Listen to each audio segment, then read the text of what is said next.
in so many ways. We're done. We're toward the end of the show. We've only got a couple of minutes left. Why don't you give us an idea of some of the other books you've written? Is there anything left about Shakur I haven't asked you that you think you need to tell us? No, there's so much in the book, but I've tried to hit the highlights of what happened. But I have several novels that are all available on Amazon, and I've also written one young adult mystery series, and the third book in that series is going to be released on February 8th. So I'm excited about that. My novels, one was considered for Pulitzer, which was The House of Cain. It talks about the publishing industry, which I'm well familiar with, and just writing is something that I really enjoy doing. It's a passion of mine, but I never thought I would enjoy writing nonfiction so much, and I found that I really like to do the research. That's where I really get inspired and get the adrenaline growing. Yeah. Now you wrote the other, I guess, factual book, true crime book would be Machine Gun Kelly. What can you tell us about that?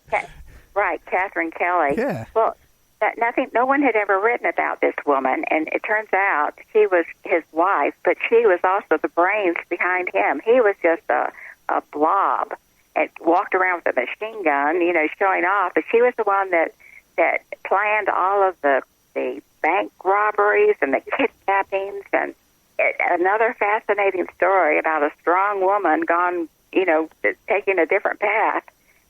And this, of course, was back in the days of Prohibition when,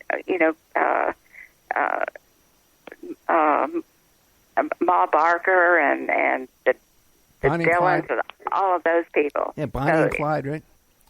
Right. It's a good story. Another good story. And what do you have planned next as far as the true crime stuff? What about Patty Hearst? When you want to talk about that, it's a great story. It is. I have to do some research on that. I always check to see if it's already been written about a great deal, then I don't need to be adding another book to it. But in this case, there was nothing written about Assata except for her own autobiography. And in her autobiography, she didn't even talk about the Turnpike thing. So it required a great deal of research and one-on-one and interviews and that kind of thing, because there was just nothing written about her except what she had put out, the things that she had written and said. So I enjoy writing about something that is people haven't already read about a great deal. It's the same thing with Catherine Kelly. Nothing had been written about her, and it was a surprise to the people that I have been speaking to that she was actually the brains behind everything. And he was notorious. He was one of the big Machine Gun Kelly. And how did they wind up? Shot up by the cops? They went to prison, and he died in prison, and eventually they also incarcerated her mother as an accomplice. And just a simple country woman that didn't know any better, except she was trying to help her daughter. But they went to prison for years, and appeal after appeal, and finally they let them out. And she lived quietly, changed her name, lived with her mother, moved out of state, and then her mother passed away first, and Catherine passed away 3 years later. After that, she became a bookkeeper, secretary type person, and just completely changed. Her personality just completely changed from this flamboyant, beautiful, vibrant woman that loved furs and jewels, and that was why she loved the bank robberies, so she could get the money, and driving her Sweet 16, which was her Cadillac, and she was quite a woman. Over here in Las Vegas, for years and years and years, down in Prim, the state line between California and Las Vegas, the Prim casinos, they used to have the Bonnie and Clyde car, the car that they were shot up in at the very end, and on display then with all these hundreds of bullet holes through this car. It's scary, isn't it? It's scary when you realize that's what happened. Yeah, it always struck me as really like kind of like a presence of evil. Who wants to see where someone was murdered? That's like that, you know? That's a little. I know. Yeah, I'm a true crime fan, but that's a little too, you know. Well, Catherine and her husband George Machine Gun Kelly, it wasn't that dramatic. In fact, after all the big buildup, and again, J. Hoover was behind this, and he was determined that he was going to get this woman. He knew that she was the brains behind everything, but they got caught in a whimper. So, but still, the thing leading up to it is fascinating. And amazing, too, how Hoover lasted so long, too. You think he's back there shooting up Bonnie and Clyde and Machine Gun Kelly, and then years later, he's chasing down Assata Shakur. I know. The guy never took a break, yeah. What yeah, just amazing. That was another part of my research, because the FBI has something they call the vault, and I could go in and see J. Edgar Hoover's handwriting, his personal notes, and things he'd written in margins about everything that was going on. It just brings it to life, and hopefully I was able to bring it to life in the book. You know, I had a guest on my show once who was related to J. Edgar Hoover, and she said that he was partially African American.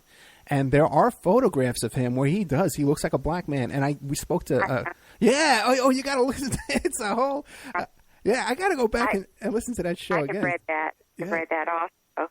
And it could be why he was just, he resented it, or, you know, psychologists can figure it out better than I can, but it could be why he had such a hatred for blacks in general. He resented the fact that he also had some black, and he didn't want to be considered black. I don't know. It's an interesting question. Truth is stranger than fiction. You know, it's you can't make this stuff up. I know.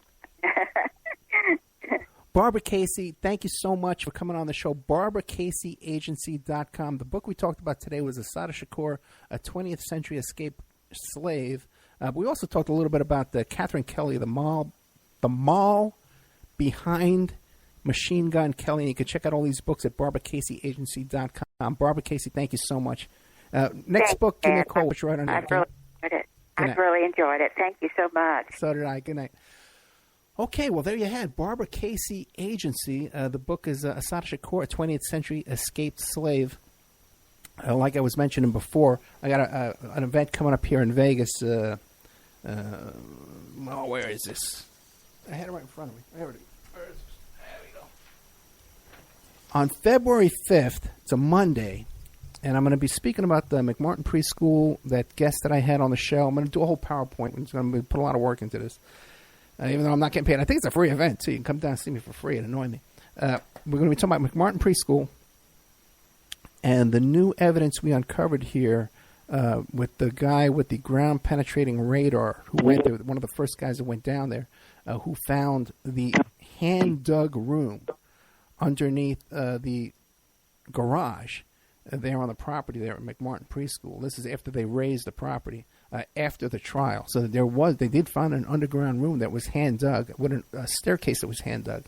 So he gave me some documents, and I'm going to be talking about that February 5th at 3081 South Maryland Parkway, 89109. It's a restaurant or something like that. I'll have more information on that coming up. I'm also going to be talking about Jeffrey Epstein, his connections to Donald Trump, and also, too, I've been talking quite a bit about since this thing came out about Stormy Daniels. I've done a couple of shows on this. I did one with Pierce Redmond the other day, and I did one with Sherry Wisdom that are both going up in the members section. I have a lot of personal involvement in this case. I've been talking about that situation, about the porn star having photographs, being with, she was trying to sell the photographs with Donald Trump, and that the paparazzi, the tabloid press, was running interference for Trump in that situation and helping to keep it quiet. Since it's come out now, I can talk publicly that Stormy Daniels, her agent is Gina Rodriguez, who was my agent, who got me involved in Tiger Woods. She got me involved in a Charlie Sheen case. She got me involved in a Ashton Kutcher case, and that whole thing with Shirley Tripp and Todd and Sarah Palin. These were all cases I got involved with. My client was Gina Rodriguez. She was my agent. She got me on the Dr. Drew show. So Gina Rodriguez is the agent for Stormy Daniels, okay? And Stormy Daniels' attorney is Keith Davidson. Excellent attorney out in California, Beverly Hills attorney, who is the number one guy. When I have a client who comes to me in this kind of situation, the first person I send them to is Keith Davidson, who is not afraid to sue anybody. He's involved in many high-profile cases out there. Some we can talk about, some we can't. So I got a lot of inside information on this whole situation with Stormy Daniels and Donald Trump. I've been talking about it since July 2016. I'd also want to point out to you, too, that Wienergate is involved in all this, too, because Gina was involved in Wienergate and all this kind of stuff. So was I. So, I think we got the show's over. I think I hear some... music in the background. Yep, with 2:15, we're out of time. Thank you so much. Coming up next week will be Rupert Quaintance. Plus testing for heavy metals. I was just chatting away there. We just dropped American Freedom Radio, but we have a few minutes to kill here. The Stormy Daniels and Keith and Gina are not politically motivated. People that are saying this is part of the deep state, and this is all part and it has to be then the photos are photoshopped, and no one believes it. These aren't politically motivated people. They've been involved in cases against Democrats. They were involved in Wienergate, and Wiener was a Democrat. So these are non-politically motivated people. I can tell you that. So that's coming out too. I'm doing a show about men going their own way. Oh my goodness, men going their own way. What the hell is that? It's a movement of men that are giving up on women. Some of them are establish a monastic lifestyle. Some of them only go with prostitutes, but they're giving up on the traditional marriage and dating and all this kind of situation. Men going their own way. Fascinating topic. And the guy who I'm interviewing says he needs 2 hours. I figured it's like a 1 hour show, man, or a half hour. Give him 45 minutes. But this guy says he needs 2 hours to really get into this whole topic. So I'm fascinated by this because sometimes I'm fed up, to my neck with women. But I tell you, I don't know, man. I still can't resist them. I love women. I just love the way they smell and the way they look. And as long as they got dinner on the table, 6 o'clock. Okay, making more fans here. Did a show with Jack O'Halloran. Okay, now you're gonna know this guy as soon as I tell you who he is. He was one of the villains. He was the villain in the old Superman series with Christopher Reeve. He was in Moose Malloy in one of those old Philip Marlowe movies with Robert Mitchum.